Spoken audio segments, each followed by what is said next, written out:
Are a Badass by Jen Sincero is the only book I have to read for an entire month in mainland China. Worse, I have to read it in secret because the Chinese immersion program I'm part of doesn't allow speaking in English, reading in English, listening to music in English, all forbidden. I would never have picked up this book on my own. I'm not the type to read cheesy self-help books. It's my roommates. But I don't have a lot of other options. The thing is, at this time, I am feeling nothing like a badass. There are two reasons for this. First of all, I'm terrible at Chinese. Day one, I'm placed in the lowest of 5 proficiency levels. I'm probably one of the 3 worst people at Chinese in that entire program. And I also can't speak the language of my peers. They were speaking English. The second that the program coordinators were out of earshot, they would speak in English, but I couldn't relate to them. The very first night, I overheard 2 of my roommates' friends talking.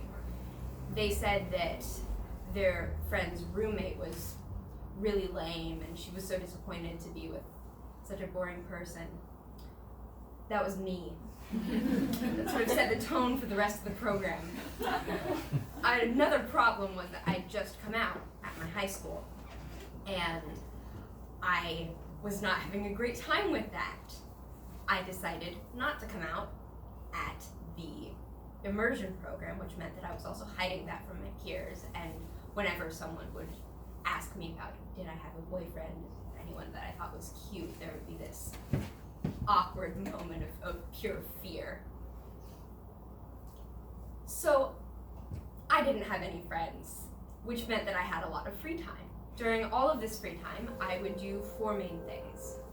When we were out and about in Beijing, in the absence of any friends I could talk to, I would talk to one of the teachers, Chen Laoshi, who was very nice and helped me through my absolute inability to speak in Chinese.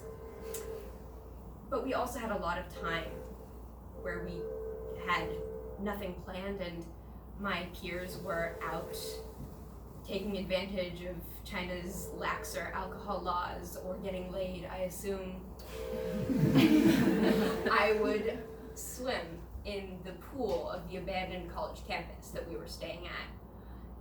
I would just swim for hours and hours, mostly backstroke. There were men who would be chatting in the jacuzzi by the pool, but they were speaking in dialect-tinged Chinese, so I was functionally alone. The third thing that I would do is read You Are a Badass by Jen Sincero. And the fourth thing I would do is repress the urge to read my roommate's diary. I needed to read this diary. I needed to know what I did on day 1 to make her think that I was boring, to make her think that I was just irreparably uncool. I needed to know because if I knew, I could stop that. I could make this not happen again. I could make myself likable. She was also out all the time, getting laid or drinking, I assume. So there were tons of opportunities to read this diary. I failed at the 4th thing. I read her diary. What I learned was that Jen Sincero was right. My roommate had judged me on first appearance on 2 superficial, meaningless factors, the fact that I was bad at Chinese and the fact that my t-shirt was lame, which it was. Both of those things were true. But her judgment was superficial, and I had let it mean so much to me. That's what Jen Sincero says in You Are a Badass, the best-selling self-help novel. People's judgments of you, most of them mean almost nothing, and we give them so much weight. I had been giving them so much weight.